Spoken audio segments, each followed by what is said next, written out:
Hello everyone, I'm Dr. Natalie Candela, a hypnotherapist and a transformation coach. And on my channel, I talk about transformation, hypnosis, and spiritual awakening. So today I wanted to talk to you about a special type of regression that I do. Many people ask me what it's about, so I wanted to address that. So it's called QHHT, and QHHT stands for Quantum Healing Hypnosis Technique. This technique was developed by Dolores Cannon, who was a hypnotherapist herself, and she later became her work became focused on developing and practicing that technique. So Dolores Cannon passed away a few years ago, and her daughter, Julia, now continues her work and continues training other practitioners in that technique.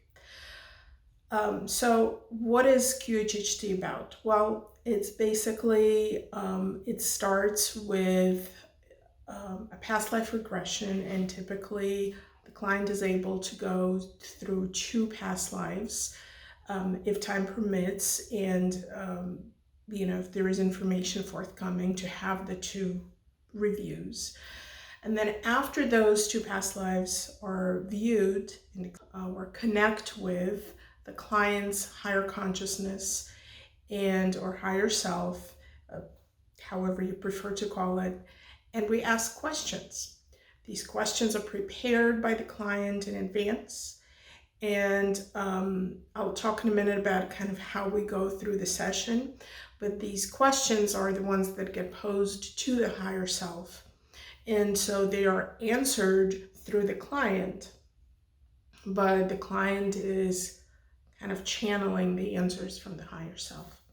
So it's a very profound session that can give you not only an expanded view of kind of an issue as it's tracked through several lives, but it also allows you to understand certain things from a much higher perspective than just a human perspective.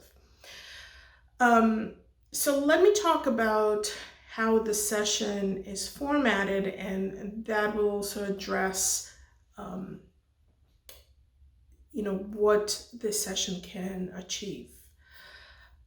So the session is actually 4 hours long, or about 4 hours long. And we begin with just a conversation. So I talk to the client, or actually I stay silent. I ask the client to tell me what the issues are that are uppermost on his or her mind, what brought them to the session, what is happening in their life that they're really focusing on, or things that are maybe not working, or things that they wish to create. So as they tell me the story, and it may be the story of their entire life, it may be the story of a certain issue that they're kind of watching progressing through their life, they really tell me as much as they're comfortable telling me. I don't force anything out of them. I may ask clarifying questions, and there are 2 reasons for that. One is I need to understand kind of what issues we may be looking for answers with, so that when certain answers come up or certain information comes up in the session, I know how to connect the dots. I know what it's responding to. It also helps me understand what questions and how to format the questions when we ask them of the higher self, or maybe how to ask follow-up questions. So for example, if something comes up in the regression, and I know that there is a certain issue that the client is dealing with in their life, but it's not directly addressed, let's say, by the regression, when we connect with the higher self, I may ask a follow-up question to connect the dots and to see, to get a fuller picture, to get a fuller answer. The other reason I ask the clients to tell their story, and I ask follow-up or clarifying questions, is that I have noticed that as people go through that telling of their story, they inadvertently or subconsciously create an intention within their mind. They are sort of focusing their mind on the issues they need to address. Now, I tell them to do it quite consciously, and I actually tell them that as you tell me the story, your subconscious mind is beginning to identify the issues that you're looking for answers with. So when they tell their story, and when we talk through that, it may take between 30 minutes to an hour that we just kind of discuss their life.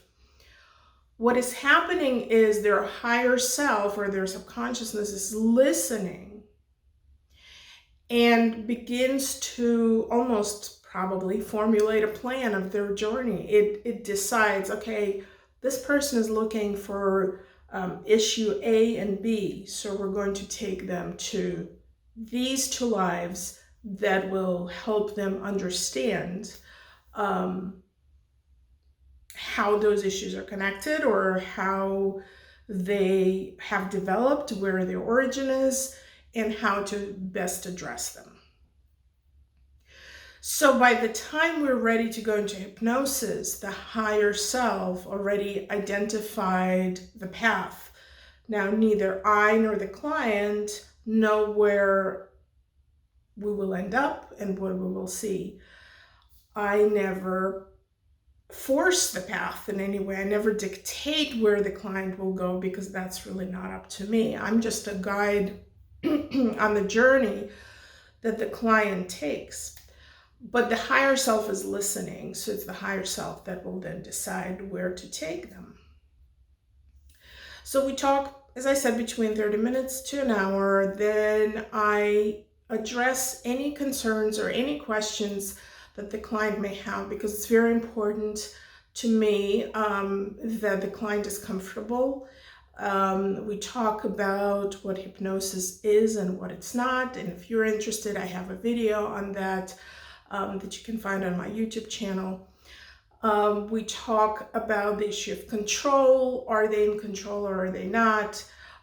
We talk about, what if they need to go to the bathroom in the middle of it, or are they going to sleep through this whole thing? So we just discuss the experience so the client really understands what's happening and is quite comfortable with the process. We take a quick bathroom break because, we don't want to go through the entire 4 hours. And then we get going into hypnosis. And, I take the client into a deeper state of relaxation. They are not asleep because they need to be communicating with me. They will be answering my questions. I will be having a conversation with them, so they need to be awake. But they are going into just a very comfortable, relaxed state. And so in that state, I guide the subconscious mind to take them to the most appropriate time and place. And with that intention, we also set a very specific intention to reach the most appropriate place and time that will give them the information that is helpful to their current issues. And we also set the intention that they will be open and receptive to receiving the wisdom and information that's presented to them. And so with that, we basically set the intention so that whatever the person was just talking about in the first hour, those are the issues we need to address. So please guide them to the most appropriate time and place where they can find the answers that are relevant. So we reach the first life. Now, just so you know, when I do record these sessions are always recorded. I do an audio recording, not a video recording, just out of sort of concern for the privacy of my clients. So I only audio record them, and the recording is provided to the client afterwards. I only record from the moment that they reach the first life. So if you listen to my recordings online, just know that there is about maybe a half an hour of work that happens before that, to make sure the client gets into the right state. And then I start the recording at that point. The questions that we ask, or the types of things that we look for in a past life regression, whether it's a QHHT session or a regular past life regression, the types of things that we look at are pretty similar. We basically take them, they first look at their body, because we need to ground them into their body. They describe what they look like. We look at the environment around them, figure out why they're there. Why is this the starting point of their experience? Is there any significance to it? We usually then take them to a place where they live. They describe that. They can go inside, look around, tell us what they see there. We look at what they do, like for work, what they do during the day, or to make a living. We'll look at what they eat. If this is kind of a time that's far removed from the present, it's interesting to look at the eating habits and even the foods that people ate, or how they cooked. So we kind of look at the domestic situation. We'll look at where they get the money, how they support themselves.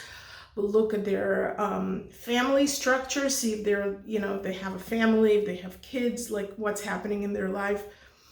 And once we do that sort of baseline of their life, we then move them to the next significant event in their life. So they kind of move forward in time and they find themselves in a different situation, and they tell me what's happening. Once we look at that, I may take them to another significant event in their life. Once we look at that, I usually take them to the last day of their life. And so then we go through their death experience. Now, death experience sometimes is a traumatic event for the person. Sometimes it's very peaceful, but the experience that the client is going through, I make sure that they're quite comfortable.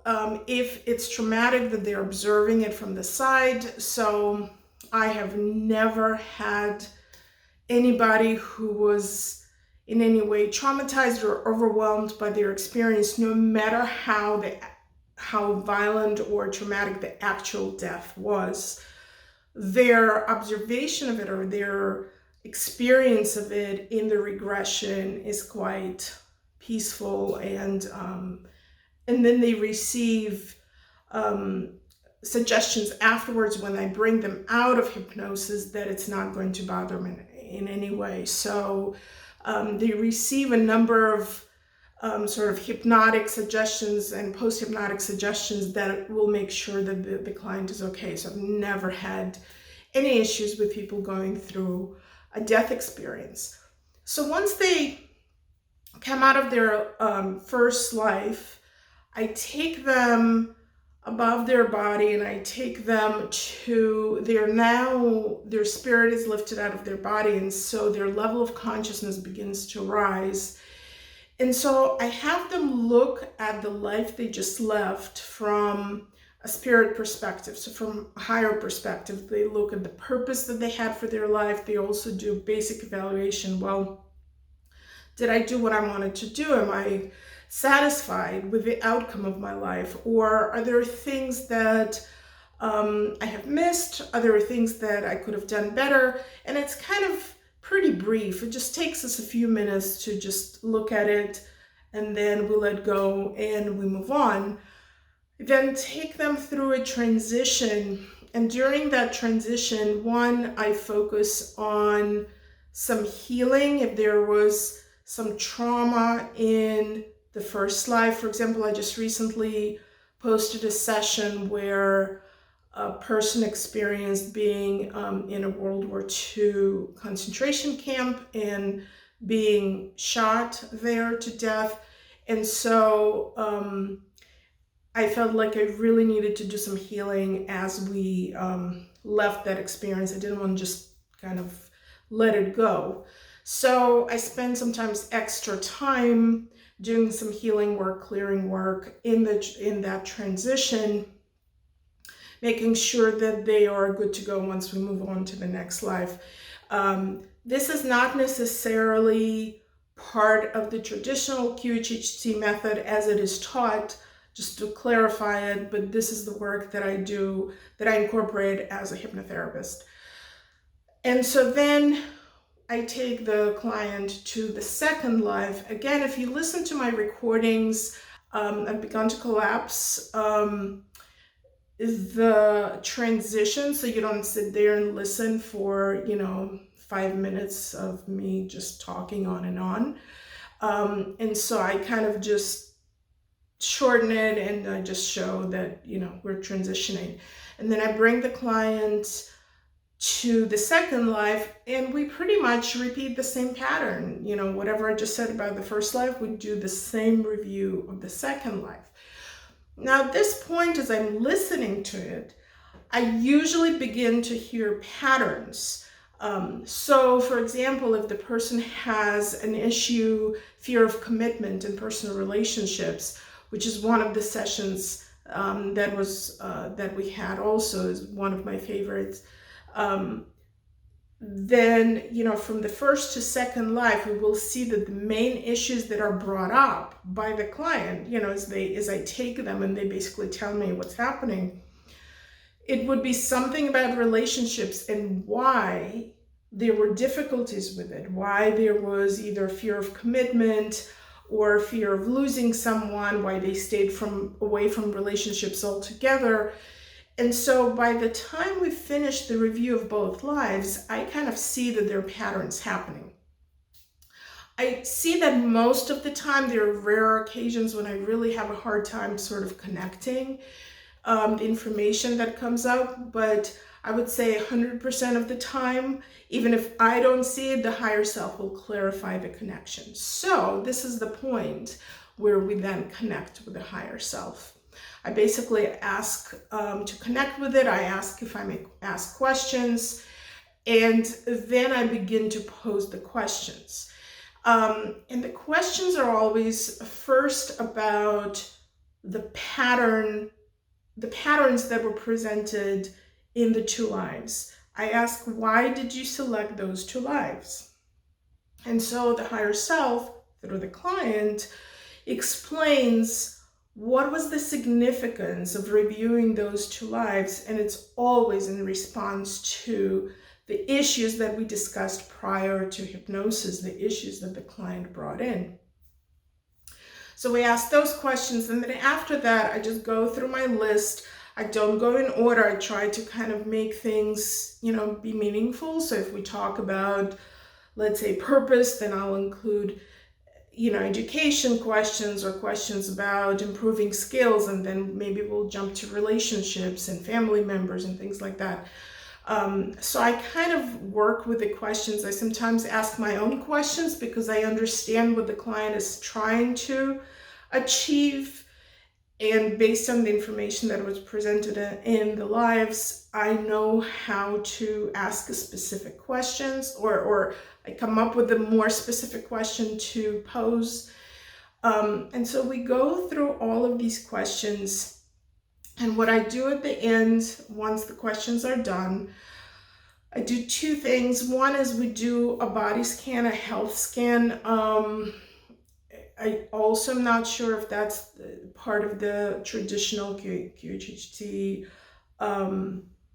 pattern, but I do that. So the higher consciousness, basically, I ask it to run through the client's body and just identify any issues or concerns. We do some of the clearing work right there if it's possible. And then once the body scan is complete, the last thing I do is ask them to give a direct message to the person. So it's basically the higher self is talking directly to their personality, to their human part.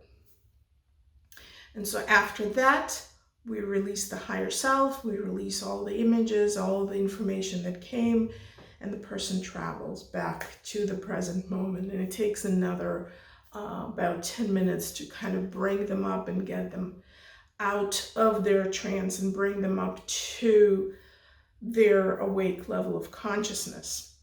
And so when they come out, usually the first question I ask them is, how long do you think you were under? How long do you think this was? The reason I ask that question is because loss of time is a very clear indication that you were in a different state of consciousness. So I've had many people that come out of just the hypnosis part that was sometimes close to 3 hours, like 2 hours and 45 minutes altogether, from the moment I started putting them under to the minute they come out. Usually the sessions are that long, just the hypnosis part. So it would be close to 3 hours, and the person would say, I don't know, 20 minutes I was under, 30 minutes. I mean, they clearly lost a huge chunk of time. And even with that, they may say, but I was pretty awake. I mean, I remember everything that happened. But the fact that's why I asked them about the time, that's my first question. Because I need to know if their conscious awareness and their subconscious awareness were on the same page. And usually, no, they sort of stepped out of time. So that's a great sign for me. So then if they tell me afterwards, but I was pretty awake, I would say, well, yeah, you were, but you weren't aware that you were under for 3 hours. So, so you were in a deeper place, in a different place. And then we do a debrief of the hypnosis part. So we may review kind of some of the highlights of the information they came up with. We may talk about some of the answers to the specific questions they had. And this is just kind of for them to start the conversation, but the real reason for this part is for me to assess that they are back to their fully awake, fully alert state, that they're quite all right to get out of my office and drive home. I usually have them drink some water and hydrate to make sure they're just fully back to normal. And they usually come back pretty fast. I mean, it takes no more than 10 minutes for them to really just feel fully, like they weren't under hypnosis for 3 hours. But that's the time where we just kind of chat about the experience itself. And often people come out feeling quite profoundly affected by the information. Often they come out saying, was this real? Because I feel like I was making it up. That's quite normal as well. But what I tell them is, listen to the recording, and what you will likely find that while you think now that you're, sort of up and running in an awake state, while you think that you made those things up consciously, once you listen to them and listen the answers that came through, if you could make it up consciously, why didn't you? Why did you have to come here and pay me money to come up with things consciously? You would have just thought them up yourself. So, because I know that when people listen to the recording, they realize, oh no, this didn't come from my conscious mind. This came from, a higher source. So all of that together takes between 3.5 and 4 hours. And so then I send the recording to the person and I advise them to listen to it at least once for sure, because when you go through the hypnosis, even though it feels like you remember things, you're not going to remember every single thing that you said and every single answer. And often people that come out thinking they've only been under for 20 minutes where they were there for over 2 hours, they definitely need to listen to everything again. But even listening more than once may be helpful because you get new information as you listen to it again. So that's usually my advice to people. So let's see, I talked about what to expect. So one of the things that people ask me is how to prepare. And of course, I address it every time I schedule a session. I send my clients an email that tells them these are the things I'd like you to do. And they're basically kind of two things to prepare, and they're also listed on my website. One, of course, is to prepare the list of questions, and the questions can address any topic at all. Anything from health to career to personal relationships to universal truths. Anything at all you can ask. I mean, there is no limit. When we go through those questions at the beginning, and we always review them, I help my clients shape them in the most effective way, because usually, for example, the yes and no questions are not as helpful. It's more effective to ask an open-ended question. So, for example, instead of asking, should I change my career? It would be, well, what's the best career path for me? So I help my clients reword the questions if necessary. But also some of the questions I simply answer or tell them, this would not even be necessarily worth your time asking, although I'm always willing to ask whatever my client asks, but some of the things I can answer. So I'll give you an example. Many clients come in and they ask, how many lifetimes have I lived on Earth? And I tell them right away that you will find as you go through this session that it's quite a meaningless answer if you get it. Here's why. The reason you're here is because you've lived probably quite a few lifetimes. Because people who have just had one lifetime or two, it's not even going to be in their mind to explore it. They're just not there consciously. So people that come to me, I already know they have lived many lifetimes. Now, are you looking just for a number? Well, what if I say it's 56 lifetimes, or if I say 560 lifetimes? At that point, at that level, would that make any difference? Because all you're going to look at today is 2 lives, probably. Sometimes it's just one. So you will get just a number, and the number is not really going to tell you much other than just a number itself. So those things, if the client really insists, I will be happy to ask that. But usually they realize actually it doesn't really give me anything, because all we're focusing on is just those 2 lifetimes. Now, if I come back again, I will probably see another 2 lifetimes, and I can keep going, but just having a number is not terribly effective. So the questions is the first thing that I tell my clients to prepare. And the second thing is I ask them to eat protein about an hour or 2 before the session. So this is important to balance their sugar level, because they're going to be in my office for 4 hours. I don't want them to get lightheaded or like irritable or something, or like needing food and going faint, by the end of their hypnosis. So this is actually quite important. So I remind my clients every time I confirm the appointment that you have to eat protein before the session to make sure your body is able to handle it, and you can then focus on the information and not on the needs of your body. So that's really all the preparation that a person needs to do. I usually have these sessions, I start them in the morning. I do kind of usually from like 10 to 2 is my usual time frame. Fun fact, I come out of these sessions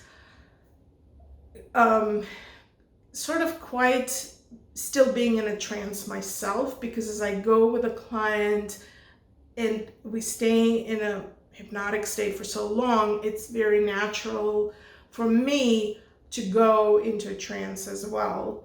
And again, I'm still fully functional, but I just feel a little sort of zonked out. So when I come out, if I have that session, then usually in the afternoon, I just need to relax and sort of come out of it myself. So that's usually the time frame when I have them. And the last thing I want to tell you is, as I've been referring to my recordings, I do have some sample sessions posted on my YouTube channel, which is Natalie Candela, Hypnotherapist. I do edit them, and it takes quite a while to do that. The reason I edit them is because a session, as I said, my typical recording is close to 3 hours, or can be between 2 and 3 hours. And there are a lot of pauses. There are a lot of sometimes repetitions.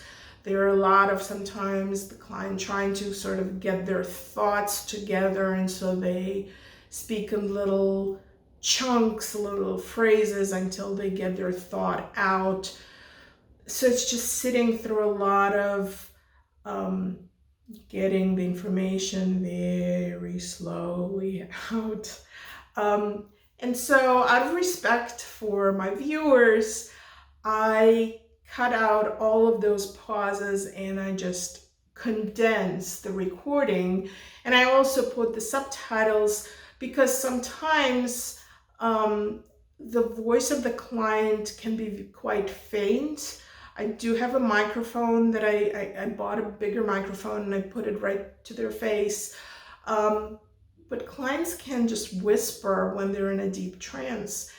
And so there can be some discrepancy between the volume, because I speak with my normal, at my normal volume, and the client may be whispering. So it's harder to understand what they're saying. And so I started putting subtitles on the recording. So doing all of that takes quite a bit of time. And so I put out maybe about 1 video a month.